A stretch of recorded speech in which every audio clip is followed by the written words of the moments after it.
देखिए, प्राचीन इतिहास में इसके पहले मैं आप सबको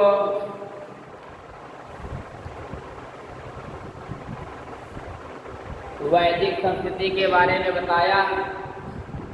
वैदिक संस्कृति के बाद जो है, वैदिक संस्कृति में जो आर्यों का आगमन कैसे हुआ, आर्य कहाँ से आए और आर्यों का निवास स्थान कहाँ पर था, भारत नाम कैसे पड़ा, और उसके बाद जो है ये भी मैंने बताया कि वैदिक काल में कुल कितने नदियों का वर्णन है। अन्यथा वैदिक काल में कुल 4 ही नदियों का वर्णन था। ऋग्वेद में कुल 31 नदियों का वर्णन था। जो आधुनिक में जो है कई नदियाँ 25 बताई गई, उसके बाद कई नदियों का वर्णन बताया गया। और उसके बाद आया वैदिक संस्कृति आता है। क्या आता है? वैदिक संस्कृति।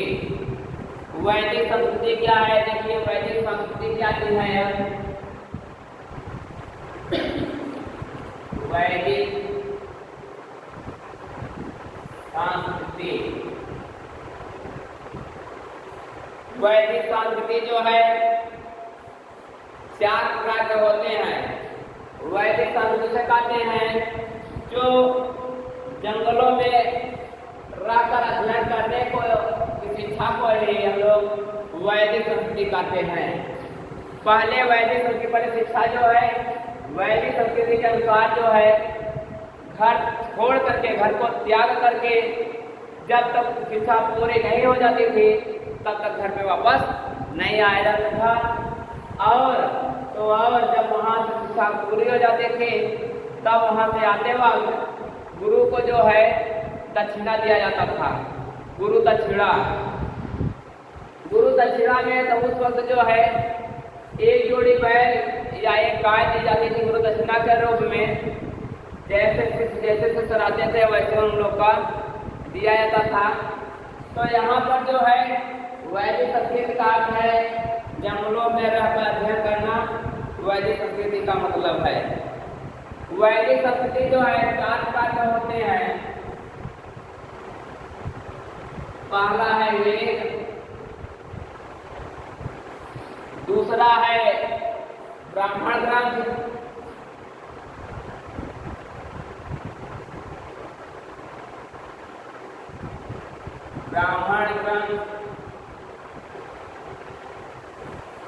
तीसरा है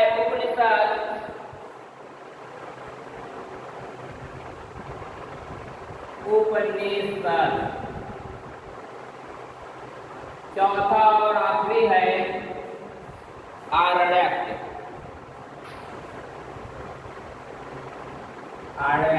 क्या है? आर्यक।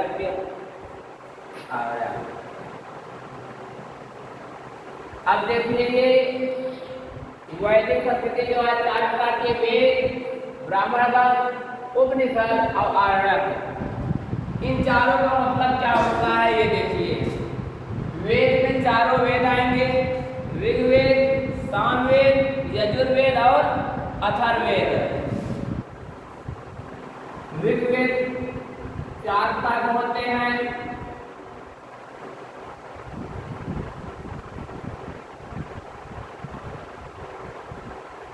वेद 4 प्रकार होते हैं। पहला ऋग्वेद, दूसरा है सामवेद, तीसरा है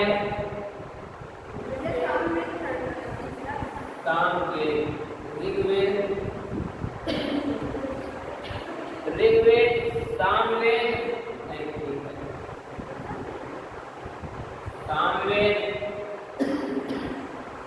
तीसरा है यजुर्वेद,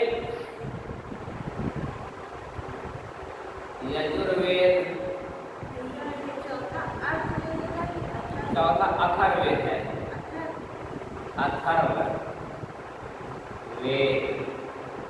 चौथा है अथर्ववेद। देखिए वैदिक साहित्य में वेद 4 प्रकार के होते हैं। पहला है ऋग्वेद, दूसरा है सामवेद, तीसरा है यजुर्वेद और चौथा है अथर्ववेद। अब वेद के बाद आता है ब्राह्मण ग्रंथ। क्या आता है? ब्राह्मण ग्रंथ। ब्राह्मण ग्रंथ क्या है देखिए, ये बता दे रहा हूं।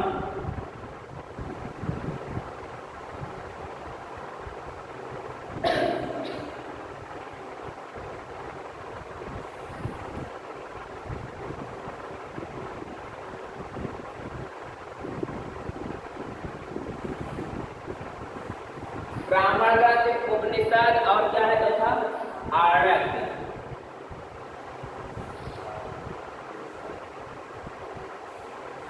देखिए ब्राह्मण ग्रंथ में जो है जो 10 मंडल है, कितने?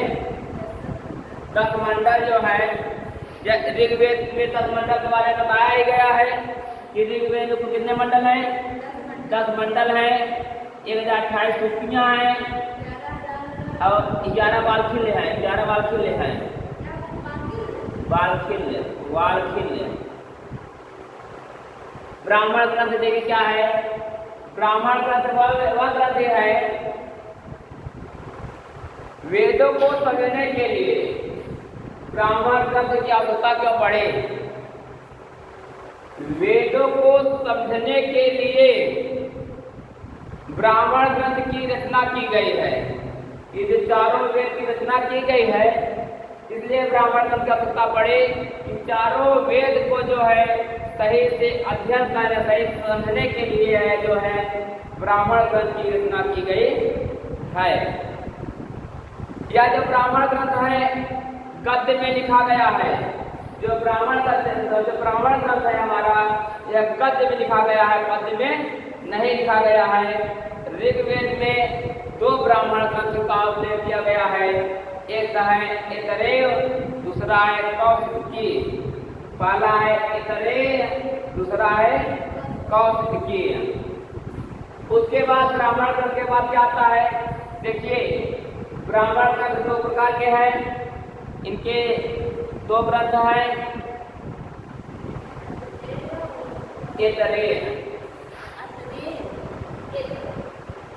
ऐतरेय और कौशिकी।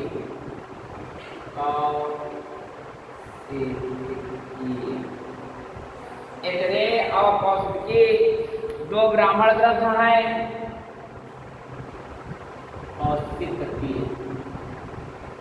उसके बाद तीसरे नंबर में आता है उपनिषद। क्या आता है? उपनिषद।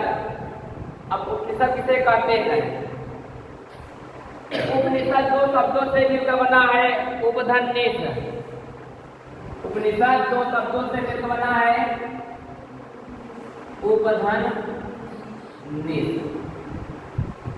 अब देखिए उप का अर्थ क्या होता है और निष का अर्थ क्या होता है। उपनिषद 2 शब्दों से मिलकर बना है। उप का अर्थ होता है समीप। उप का अर्थ होता है समीप या पास। उप का अर्थ होता है समीप, समीप या पास। निष का अर्थ होता है ज्ञान की प्राप्ति करना। निष का अर्थ होता है बैठना, अर्थात निष का अर्थ होता है क्या? बैठना। क्या होता है? बैठना। मतलब उपधन्निष। उप का अर्थ है समीप या पास, निष का अर्थ है बैठना। मतलब उपनिषद का शाब्दिक अर्थ है अर्थात समीप बैठना, गुरु के समीप बैठना। अगर आप लोग वैदिक ज्ञान की प्राप्ति करने के लिए जा रहे हैं तो जब तक आप लोग गुरु के पास नहीं बैठेंगे तब तक ज्ञान की प्राप्ति नहीं हो सकती। तब तक वेद की प्राप्ति नहीं हो सकती, तब तक ब्रह्म ग्रंथ नहीं हो सकता। जब तक आप सब गुरु के समीप नहीं बैठेंगे तब तक आप जो है किसी भी वेद, किसी भी ग्रंथ की आप जो है कंठस्थ नहीं होगा, प्राप्ति नहीं होगी। उपनिषद का अर्थ है समीप बैठना, गुरु के समीप बैठना। उपनिषद वेदों के अंतिम भाग हैं। जो उपनिषद जो है वेद के अंतिम भाग है। क्या है? वेद के अंतिम भाग है। इसलिए उपनिषद को वेदांत नाम से जाना जाता है। किस नाम से? वेदांत नाम से भी जाना जाता है। वेदांत नाम से जाना जाता है। उपनिषदों की कुल संख्या 108 है, जिसमें से 10 प्रमुख उपनिषद है। उपनिषदों की कुल संख्या 108 है। कितनी संख्या है कुल? 108 उपनिषद।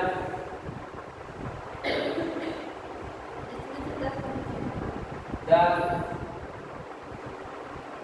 मुख्य उपनिषद।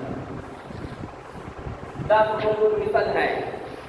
देखिए, उपनिषदों की कुल संख्या 8 है, जिसमें से 10 मुख्य उपनिषद है। ये कौन कौन से है? देखिए, पहला ईश, केश, कठो, मुंडको, छांदेय, बृहदारण्यक, कटो, ऐतरेय, तैत्तिरीय। ये सभी 10 मुख्य रूप से उपनिषद हैं, जिसके बारे में मैं पूरा विस्तार से वर्णन करूंगा कि ईश क्या है, केश क्या है। केश के बाल को भी कहते हैं केश। ईश, केश, कठो, मुंडको, मुंडको मुंडन, मुंडको, छांदोय, बृहदारण्यक, कटो, ऐतरेय, तैत्तिरीय। ऐतरेय ब्राह्मण ये बताएंगे क्या है। फिर ऐतरेय इसके भी है, ऐतरेय पशु इसमें भी है ना। ऐतरेय और जो तैत्तिरीय, इसके बारे में बता रहा हूँ। मैं संक्षेप बता दे, पूरा विस्तार बता दे रहा हूँ। उपनिषदों में ब्राह्मण और आत्मा का वर्णन मिलता है। उपनिषद में जो है ब्राह्मण और आत्मा के बारे में वर्णन किया गया है। ऋग्वेद के 2 उपनिषद ऐतरेय और कौशिकी हैं। ऋग्वेद के 2 ही उपनिषद हैं, ऐतरेय और कौशिकी की 2 उपनिषद भी है ऋग्वेद के। उसके बाद उपनिषद के बाद आता है आरण्यक। क्या आता है? आरण्यक क्या चीज है? देखिए, आरण्यक शब्द जो है, आरण्यक शब्द का अर्थ होता है वन में लिखा जाने वाला। वन में लिखा जाने वाला अर्थात जंगलों में रहने वाले सन्यासियों के लिए आरण्यक शब्द का प्रयोग किया गया है। जो जंगल में जो रहते हैं, सन्यासी लोग रहते हैं, हाँ, उनको जो है वैदिक काल में जो आरण्यक नाम से जाना जाता था। हाँ, तो आरण्यक का अर्थ होता है जंगलों में रहने वाले सन्यासियों को आरण्यक कहा जाता है। और छात्रों के लिए ये लिखा जाने वाला ग्रंथ, छात्रों के लिए लिखा जाने वाला ग्रंथ जो है आरण्यक में दार्शनिक सिद्धांतों तथा रहस्यवाद का वर्णन मिलता है। अब उसके बाद आरण्यक जो है ये क्या है? आरण्यक जो है एक ज्ञान मार्ग और कर्म मार्ग के बीच सेतु का कार्य करता है। आरण्यक क्या काम करता है? ज्ञान मार्ग, जो सही मार्ग ज्ञान देता है, ज्ञान मार्ग और कर्म मार्ग, सही कर्म करना चाहिए इस रास्ते, जो सही ज्ञान रास्ते दिखाता है, जो सही कर्म करने का मार्ग दिखाता है, उसी को जो है उसी जो रास्ता दिखाता है उसे हम लोग आरण्यक कहते हैं। सेतु माने रास्ता। हाँ, उसके बाद ऋग्वेद के 2 आरण्यक, ऋग्वेद में भी 2 आरण्यक हैं, ऐतरेय और कौशिकी है। ऐतरेय और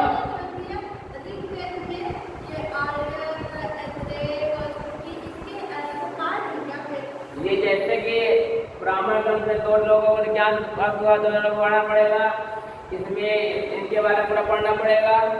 और आरण्यक के जो है 2 प्रकार के हैं, इनके ऋग्वेद में 2 आरण्यक वर्णन किया गया है। एक आरण्यक का नाम है ऐतरेय, एक का नाम है कौशिकी। नोट देखिए, ऋग्वेद ऋग वैदिक यज्ञों के आयोजन करने वाले पुरोहित को होता कहा जाता था। ऋग्वेद में यज्ञ को कराने वाले पुरोहित को, जो यज्ञ का आयोजन करते थे, उनको, यज्ञ को कराने वाले पुरोहित को जो है होता कहा जाता था। अब उसके बाद आता है ऋग्वेद आता है। क्या आता है? ऋग्वेद। ऋग्वेद में जो है बताया कि ऋग्वेद में कुल 1028 सूक्तियां हैं, 11 वाल्खिल्य है और 10 मंडल। 1028 सूक्तियां, 11 वाल्खिल्य और 10 मंडल। दूसरा और सातवां सबसे प्राचीन मंडल जो है, दूसरा और सातवां सबसे प्राचीन, ऋग्वेद का सबसे प्राचीन मंडल माना जाता है। ऋग्वेद में कुल 10 मंडल, 1028 सूक्तियां या 117 सूक्तियां कह सकते हो। इसमें 11 वाल्खिल्य भी हैं तथा ऋग्वेद में 10,580 मंत्र हैं। 10,580 मंत्र ऋग्वेद में है।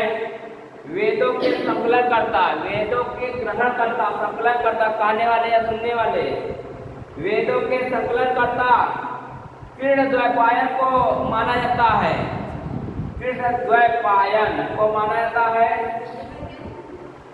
एक गुरु थे, जिन्हें वेदों के संकलन करने के कारण वेद व्यास के नाम से भी जाना गया। जिन्हें वेदों का बहुत बड़ा ज्ञाता थे, वेदों का बहुत बड़ा ज्ञान था, इसलिए इन्हें वेद व्यास के नाम से जाना जाने लगा। ऋग्वेद के 10 मंडल में 2 से 7वां तक का मंडल सबसे प्राचीन मंडल माना जाता है। ऋग्वेद में के 10 मंडलों में से 2 से 7वां तक का मंडल सबसे प्राचीन मंडल माना जाता है। इन्हें जो है वंश मंडल के नाम से जाना जाता है। क्या? वंश मंडल के नाम से भी जाना जाता है। 2 से लेकर 7 तक मंडल को वंश मंडल के नाम से जाना जाता है। जिसे कहते हैं वंश बाय वंश, पीढ़ी दर पीढ़ी। पहला और 10वां मंडल सबसे बाद का मंडल माना जाता है। पहला और 10वां जो है ऋग्वेद का सबसे बाद वाला मंडल बना। इन मंडलों में प्रमुख मंडल निम्नलिखित है। देखिए 10 में से कुछ मंडलों का नाम बता दे रहा हूँ। जैसे कि तीसरा मंडल, और तीसरा मंडल ऋग्वेद के तीसरे मंडल में विश्वामित्र का उल्लेख मिलता है। ऋग्वेद के तीसरे मंडल में विश्वामित्र का उल्लेख मिलता है। विश्वकर्मा बता रहा हूं। ऋग्वेद के तीसरे मंडल में विश्वामित्र का उल्लेख किया गया है। इस मंडल में गायत्री मंत्र का भी उल्लेख किया गया है। देखिए ऋग्वेद में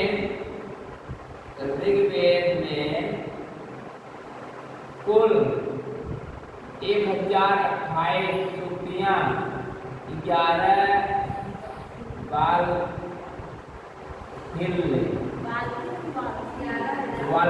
छोड़कर 11 वाल्खिल्य को छोड़कर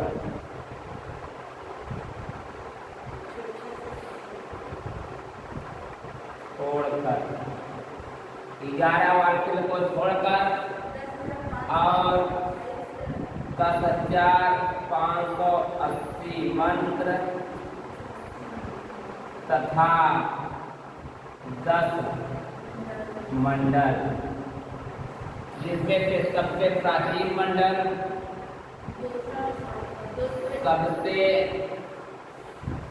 प्राचीन मंडल 2 से सातवां तक।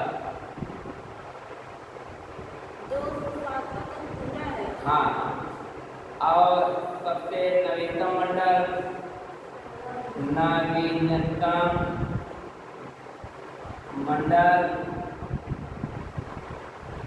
पहला और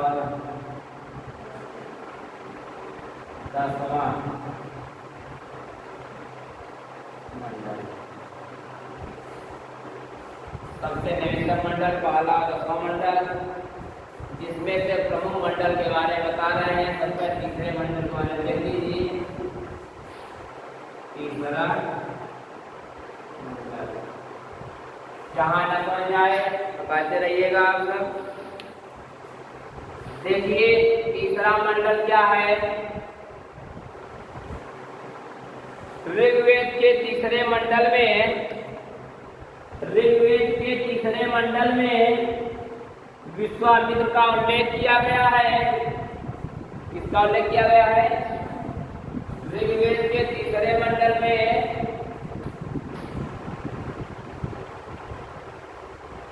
विश्वामित्र का उल्लेख मिलता है। ऋग्वेद के तीसरे मंडल में विश्वामित्र का उल्लेख मिलता है। इसे ऋग्वेद के तीसरे मंडल में ही गायत्री मंत्र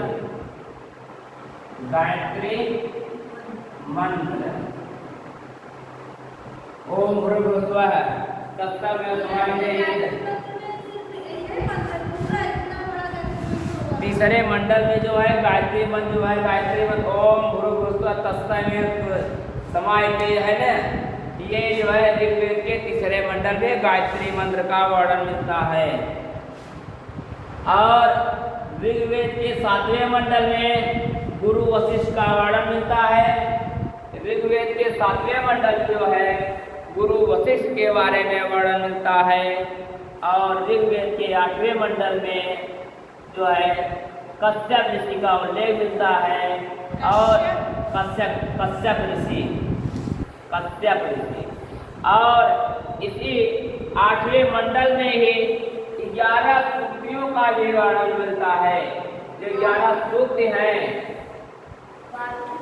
वाल्मीकि है ना, 11 सूक्ति ऋग्वेद के 8वें मंडल में जो है 11 सूक्तियों का वर्णन मिलता है। और ऋग्वेद के 9वें मंडल में पौमाने अंगीरा तथा सोमरस का वर्णन मिलता है। और ऋग्वेद के 10वें मंडल में जो है आखिरी मंडल में जो है शूद्र सूक्तियों का उल्लेख मिलता है। और ऋग्वेद के 10वें मंडल में मानव के आदि पुरुष के मुख से ब्राह्मण की उत्पत्ति बताई गई है। भुजाओं से क्षत्रिय की उत्पत्ति बताई गई है। उदर से वैश्य की उत्पत्ति बताई गई है।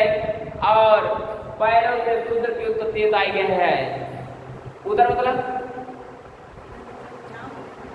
पेट, हाँ, मतलब मुख से ब्राह्मण, भुजाओं से क्षत्रिय, उदर से जो है वैश्य, पैरों से क्षत्रियों की उत्पत्ति, पैरों से जो है शूद्र की उत्पत्ति बताई गई। हम लोग जान मतलब उधर तक आने का तात्पर्य है लोग का कि ब्राह्मण मुख से, जो ब्राह्मण होगा उनकी उत्पत्ति मुख से हुई है। जो क्षत्रिय होगा मतलब ब्राह्मण का काम है पूजा पाठ यज्ञ हवन ये सब पूरा काम कराना। क्षत्रियों का काम है भुजाओं से, मतलब ये बाहुबली होते थे, किसी के घर चोरी हो रही ब्राह्मण के घर उनकी रक्षा करना। और ब्राह्मण क्षत्रिय वैश्य उदर मतलब पेट से किसी को दिखाएं, पेट से जो है वैश्य की प्रतियोगिता है ना। वैश्य मतलब जो पेट मतलब ये है कि ब्राह्मण और क्षत्रियों के पेट भरने का काम वैश्य करेंगे, इसलिए उन्हें उदर से कहा गया कि आपका काम है कि आप ले आओगे, खेती बाड़ी कर ले आओगे और हम सबको दोगे और हम सब खाएंगे।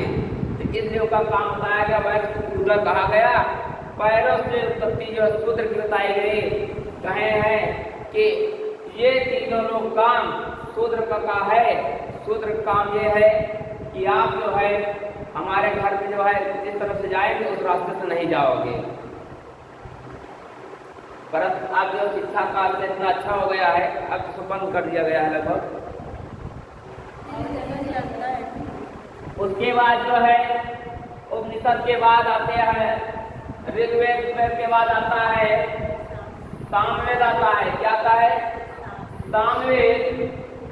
सामवेद में जो है सामवेद का अर्थ होता है गायन। क्या होता है? सामवेद का अर्थ होता है गायन।